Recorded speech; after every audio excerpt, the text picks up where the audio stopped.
नमस्कार दोस्तों, बहुत स्वागत है आप सभी का। सबसे पहले तो आप सभी को छठ पर्व की बहुत-बहुत शुभकामनाएं। लेकिन आज इस वीडियो में बात करूंगा कि वाकई दिल्ली में यमुना साफ हुई है या नहीं हुई है। भाई बहुत हंगामा मचा हुआ है। बीजेपी कह रही है हमने कर दिया यमुना साफ जितना 7 महीने में कर सकते थे। केजरीवाल एंड कंपनी कह रहे हैं कि भाई कुछ नहीं किया इन्होंने, कुछ भी नहीं किया है। तो सच्चाई क्या है आज आपको विजुअली तो दिखाऊंगा ही, साथ ही आपको फैक्ट्स एंड फिगर्स के साथ बताऊंगा कि पानी में जो गंदगी की मात्रा है वो केजरीवाल के जमाने में और आज की डेट में कितनी है, उसके फिगर्स भी आपको दिखाऊंगा। लेकिन आप अरविंद केजरीवाल को जो कहना चाहते हो, आपके हिसाब से यमुना साफ हुई नहीं हुई, वो कमेंट करके जरूर बताइएगा। पहले आपको कुछ तस्वीरें दिखाता हूं, जरा ये तस्वीरें देखिए। ये हालत थी अरविंद केजरीवाल के जमाने में यमुना की। 2021, 2022, 2023, 2024 झाग के बीच छठ व्रती जो है वो अर्घ दिया करते थे इस तरीके से, इस तरह के हालात। और ये तो 4 साल का दिखा रहा हूं बॉस, किसी साल एक भी साल ऐसा नहीं रहा जो छठ पूजा में पूर्वांचलियों ने साफ यमुना में बिना झाग के अर्घ दिया हो। जबकि छठ पूजा जो है ना, उसमें इतनी साफ सफाई रखी जाती है, किसी भी आप पूर्वांचली से पूछ लीजिए। हम लोग का दिल रोता था बॉस कि बाप रे बाप, कैसे अपने पूर्वांचली भाई जो है, मतलब समझिए कि नाली के पानी में खड़े होकर अर्घ देते थे। आज की डेट में क्या हालत है आपको दिखाऊंगा, लेकिन आप पहले ये देखिए कि ये लोग कर क्या रहे हैं। मां यमुना और पूर्वांचलियों के साथ पीएम मोदी और बीजेपी ने किया फ्रॉड। ये बता रहे हैं दूसरों को, खुद कर नहीं पाए 11 साल में। दूसरों को बता रहे हैं कि फ्रॉड किया, कि पीएम के लिए फिल्टर्ड पानी है और जो छठ व्रती हैं उनको यमुना के गंदे पानी में जो है वो अर्घ देने के लिए कहा जा रहा है। नकली क्लासरूम, अब नकली यमुना जी, इस तरह की बातें जो है ये लोग फैला रहे हैं। उसका पूरा सच अभी आपको दिखाऊंगा। और अमित मालवीय ने ट्वीट किया कि भाई राहुल गांधी जो बिहार में इतना घूम रहे थे, बिहार बिहार की बात कर रहे थे, वो तो छठ पूजा की फोटो भी बदल के ट्वीट नहीं कर पाए। वही सेम फोटो लगा के पिछले साल विश किए, इस बार छठ पूजा विश की। तो ये इंडी गठबंधन वालों का हाल जो है वो आप देख रहे हैं कि किस तरीके से इस वक्त छठ पूजा को लेकर जिन्होंने खुद कुछ नहीं किया वो आज पूरा माहौल और हंगामा कर रहे हैं, बना रहे हैं। आप देखिए, अरविंद केजरीवाल की टीम के लोग जो है वो कह रहे हैं कि भाई BJP is telling lie about cleaning the Yamuna river just to influence voters before the Bihar election. आप कर देते ना 11 साल में, आपसे नहीं हो पाया। आप इन्फ्लुएंस कर देते, आपसे नहीं हो पा रहा था। बीजेपी जो इन्फ्लुएंस करने के लिए कर रही है वो आपसे 11 साल में इन्फ्लुएंस छोड़ दीजिए, करने के लिए भी नहीं हुआ। और ये जो वीडियो दिखा रहे हैं, सौरभ भारद्वाज ने एक वीडियो बनाया, अरविंद केजरीवाल तो दिल्ली से गायब ही हो गए।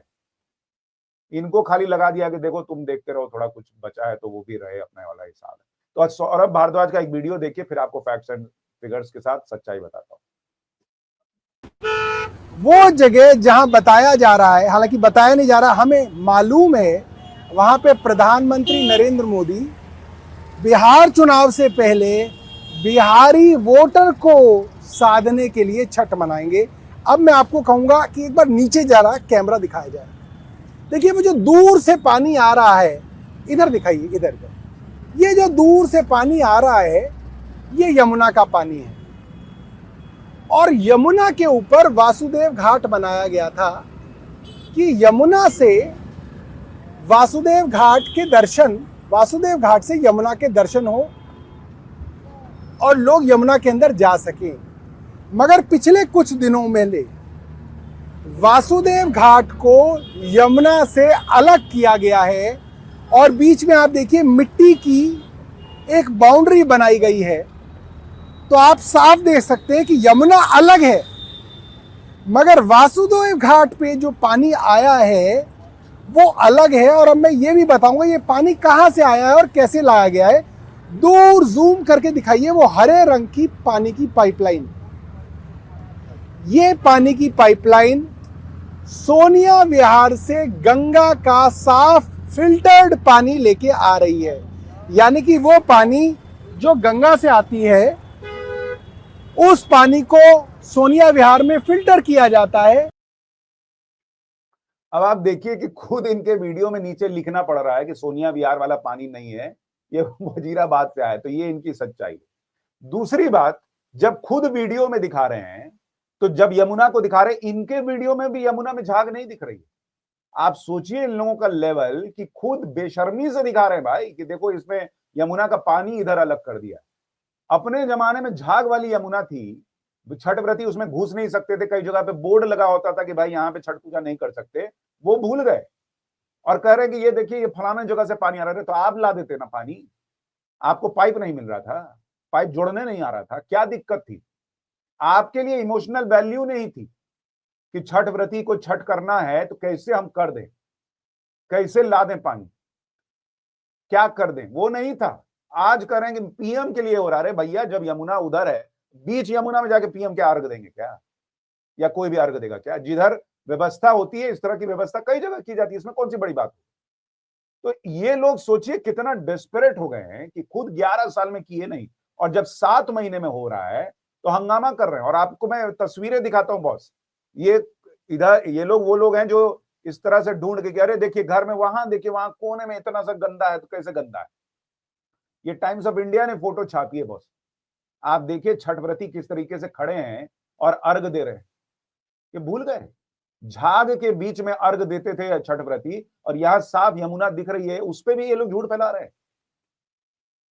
और सबसे बड़ी बात कि बीजेपी खुद कह रही है कि हमने पूरा साफ नहीं कर दिया भाई, 7 महीने में कहां से पूरा कर देंगे, या एकदम परमानेंट कर दिया, वो भी नहीं कर पाई है बीजेपी। खुद कह रही है बीजेपी, ये ऐसा मत मान के चलिए कि हमने परमानेंट इलाज कर दिया, लेकिन हाँ छठ होना था तो उसके लिए हमने एकदम जी तोड़ मेहनत की और उसको उसकी व्यवस्था की। इनसे नहीं हो पा रहा था। आप सुनिए एक बार कपिल मिश्रा क्या कह रहे हैं, फिर मैं आपको इनकी सच्चाई बताता हूं कि फिगर्स क्या कह रहे हैं कि कितना प्रदूषण कम हुआ यमुना। साल में भी, केवल एक साल में अगर यमुना के झाग की तुलना करें तो पिछले साल 5 किलोमीटर तक झागता और 10 फुट ऊंचा झागता। उसकी फोटो सबके पास है, आपके कैमरों में है। और इस बार आप अपना कैमरा लेके कालिंदी चले जाइए, क्या स्थिति है, जमीन आसमान का अंतर है। पिछले 7 साल से पूर्वांचल के लोगों को यमुना पर छठ पूजा करने से रोका गया। क्यों रोका गया है बताएं केजरीवाल जी, आपने क्यों नहीं पूजा होने दी? कोर्ट का तो कोई ऑर्डर नहीं था, इस बार कैसे हो रही है पूजा? आपने जानबूझ के प्रताड़ित किया, अपमानित किया पूर्वांचल समाज के लोगों को। और इस वक्त वो जो उनकी पीड़ा समझिए आप, उनकी पीड़ा है कि वो चाहते थे कि छठ हो ना, यमुना के किनारे ना हो, घाटों में ना हो, यमुना गंदी बनी रहे। अब वो उनका दर्द है कि ये जो वो 11 साल में नहीं कर पाए वो 7 महीने में कैसे हो रहा है। और ये तो हम में से किसी ने क्लेम नहीं किया कि पूरी तरह से यमुना साफ है या पीने का पानी है। क्या किसी ने ये बोला? क्या ये स्थिति हो सकती है 7 महीने में? लेकिन छठ पूजा की जा सकती है और सुरक्षा पूर्वक की जा सकती है, सम्मान पूर्वक की जा सकती है। पूरी विनम्रता के साथ पूरी सरकार, संगठन, सब लोग, हम लोग ये सुनिश्चित कर रहे हैं। और आप देख रहे हैं एक एक मंत्री, एक एक विधायक, एक एक कार्यकर्ता सड़क पर है, जनता के बीच में है। आप वो एक कमरे में बैठ के रो रहे हैं और उनका ये रोना अभी बहुत साल चलना। भाई बीजेपी खुद कह रही है कि हम नहीं कह रहे कि हमने पूरी दिल्ली में यमुना साफ कर दी, लेकिन इतना कर दिया है कि छठ करने वाले लोग जब उस यमुना में उतरेंगे अर्घ्य देने के लिए, तो कम से कम नाली के पानी में अर्घ्य दे रहे हैं ऐसा महसूस नहीं होगा, बदबू नहीं आएगी उनको, उनको अंदर ही अंदर दुख नहीं होगा कि क्या हम कर रहे हैं। और ये केजरीवाल, आप सोचिए इनके कितने वीडियो हैं कि अरे इस बार नहीं, एक और मौका मिलेगा तो मैं यमुना साफ कर दूंगा, एक और मौका मिलेगा। एक छठ पूजा इस तरह से नहीं करा पाए ये लोग, और आज हंगामा कर रहे हैं। और मैं आपको अब फिगर्स दिखाता हूं बॉस, आप तस्वीर देखिए, इसको देखिए कि किस तरीके से दिल्ली के अंदर आप देखेंगे जो फीकल कोलिफॉर्म यानी मानव मल प्रदूषण होता है उसका स्तर 90% यमुना में घट गया है।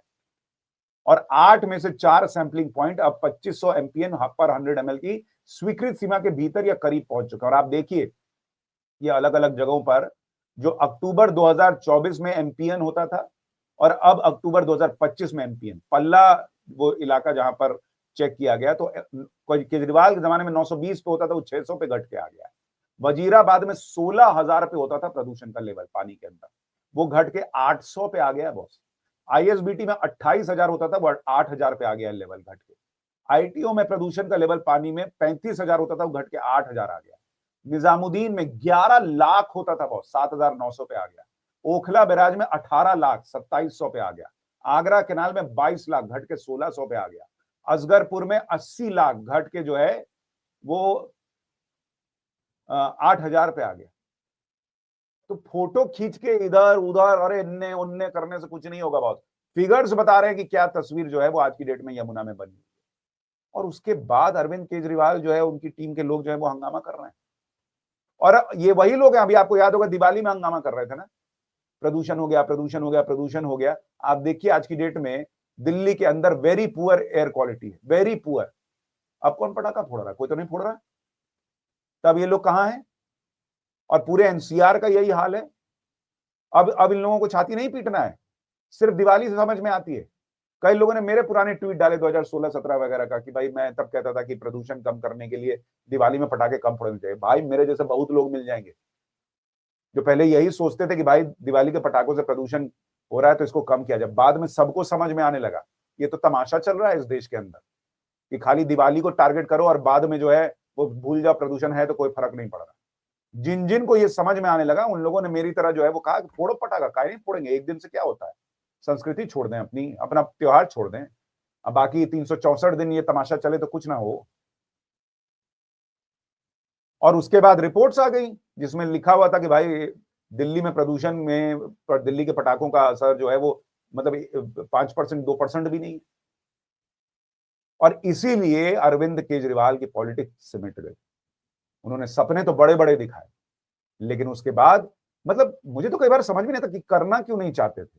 जो बीजेपी कर रही है वो भी कर सकते थे, कुछ क्षेत्र में उन्होंने किया भी अच्छा काम, लेकिन मतलब इस तरह से चीजें करके छोड़ दी। और आज जब हो रहा है तो उसमें भी अब चलिए ठीक है, विपक्ष में बैठे उनको लग रहा है मेरी तो पॉलिटिक्स ही खत्म हो जाएगी अगर ये हो गया तो ठीक है, एक सौरभ भारद्वाज को लगा रखा है कि तुम हल्ला करते हो। आपकी राय क्या है? यमुना साफ हुई है नहीं हुई है? बीजेपी के काम को आप कैसे देखते हैं? केजरीवाल के काम को कैसे देखते थे? कमेंट करके जरूर बताइएगा। छठी मैया की कृपा सब पर बनी रहे। नमस्कार।